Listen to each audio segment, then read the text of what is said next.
There's no one best place to begin, but I always recommend starting with the Jewish Gen website,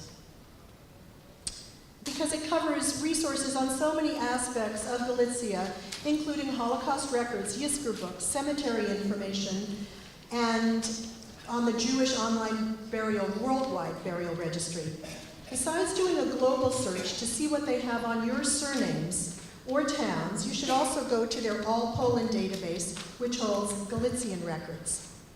Now, to find out what records survive for your town and which archives that are holding them, you should really go to Miriam Weiner's Roots to Roots website, because it's the best place to start. And all the information on these websites is on the handout that you should have gotten. If you didn't get it, I'm sure you can get it later. Because on this site, you can enter the name of your town or your shtetl or your city using a Soundex option if you're uncertain of the spelling. A town could have a Polish name, a German name, Yiddish, or Ukrainian name. Click on the links, and it will show you what types of records exist and where they are located. With the division of borders that came with the dissolution of Galitzia, records for a single town might have been divided between many different regional archives. So here we're searching for one of my towns, Skałot. And here we see that various records are held in the Lviv Historical Archive, the Ternopil Regional Archive, and in Warsaw. Also keep in mind that the Central Archives for the History of Jewish People in Jerusalem and the LDS Family History Library have microfilmed many of these records. If records are, and this is a way to click on the record group and see the specifics of the years that are covered and the type of records. So this is an excellent place for you to start.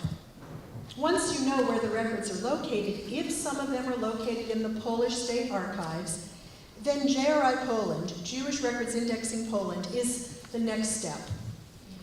To see if they've indexed your town's information, and you would note that JRI has only indexed Galician towns whose records are held in Poland, primarily Warsaw or Krakow archives for Galicianers.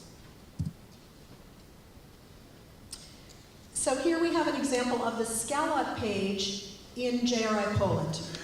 Note that the records indexed from the LDS Mormon microfilms can be ordered directly from the Family History Center if it exists in the United States. It's very easy to order from. I think you can't really order them here in Israel, but it's possible that you can find someone in the United States to order the films. And I know there are some of the films here at the Douglas Goldman Center, but not all of them. These exact copies of records can provide you with much useful information, including the names of the parents of a bride and groom in a marriage record, enabling you to go back another generation. Now, there are many other websites to go to. We have Ancestry.com, Genteam.at has records from Vienna, and I'll be talking about those briefly. Very often your Galicianers passed through Vienna. Vienna was not Galicia, but it was the seat of the government, and you will find Galician records there, as you'll see shortly. Your relatives, we have many people going from Brody to London and to Manchester. You might find their information in Find My Past, which is a United Kingdom website. If they came to the United States and served in the Army, Fold 3 has military records. And of course, Ancestry.com has so many records, including accessing all the Jewish Gen records as well. So I urge you to try as many websites as you can if your Galicianers emigrated to different places. The clues to their town of birth can be found in marriage records, easily searched on ItalianGen.org. It's not an Italian site, it's a New York City vital records website, including naturalization records, and if anyone passed through New York, you will probably find this on this site. Through this marriage record, I found out his town of birth. We were told he came from Vienna. Clearly he didn't. He came from Skałot. At first I thought it was Shallot, and then I wrote to Israel, and he clarified that for me, which was very nice of him.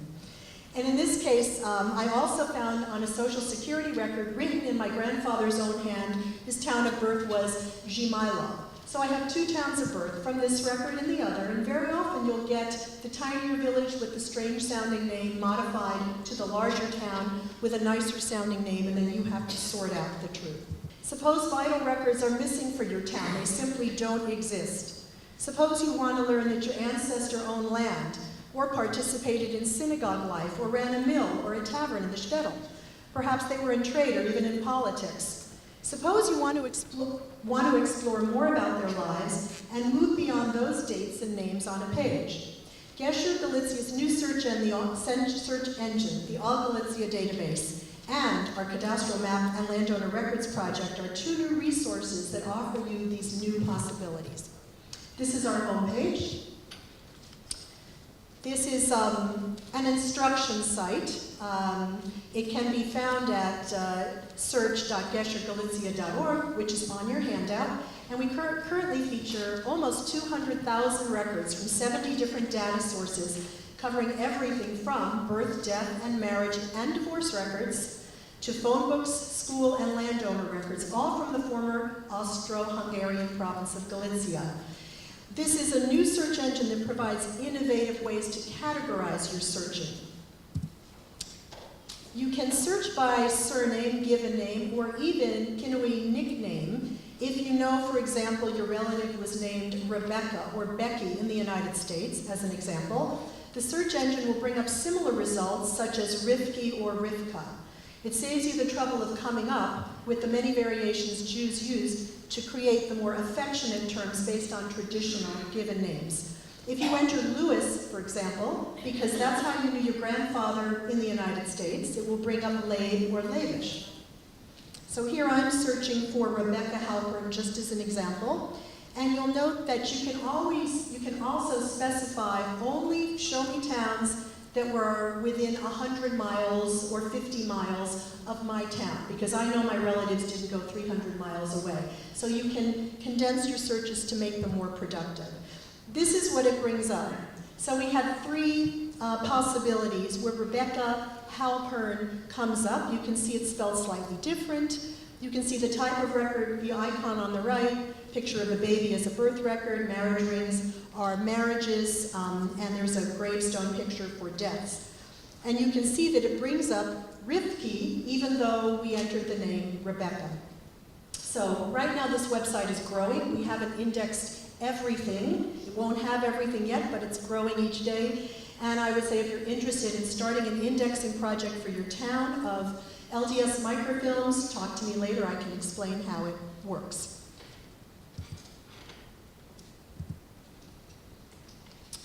But the All Galicia database has more than just indexes of Jewish vital records. Any and all data pertaining to Galicianers will find a home on our site in the coming years. And if you have any Galician record that you want to contribute to our database, please let me know. So now we're moving to the Gesher Galicia's Cadastral Map and Landowner Records project. In 2007, we started this project to obtain cadastral maps and landowner records from the Lviv archive. Thanks to the successful results obtained by our researcher, we decided to continue, hello? To continue, hello? I don't think this one's working. Oh, there we go. Okay, no, yes, okay. To continue the project in the fall of 2008, every consecutive year, and it is still ongoing. We also hired a local researcher, actually several local researchers, to index a combination of landowner and school records. And these records are on the searchable database on Gesher Galicia's website. This is actually a little sneak preview of our map page, which I'll talk about later, but some of our maps are finding a home on this page. So when the project began in 2007, some people wondered, what will I learn from a map of my shtetl? I'm sure my ancestors were poor and didn't own land, so how will this help me? But we are now discovering that many Jews own land. Some even owned estates or mansions in these towns, and others ran the mills and the taverns. I know many of you probably have stories about how your ancestors ran a tavern where they sold alcohol. Sometimes they worked on behalf of the Polish magnate landowners who owned the towns, and many women ran stalls or stores in the market squares. And many of these names and locations are noted on the cadastral map.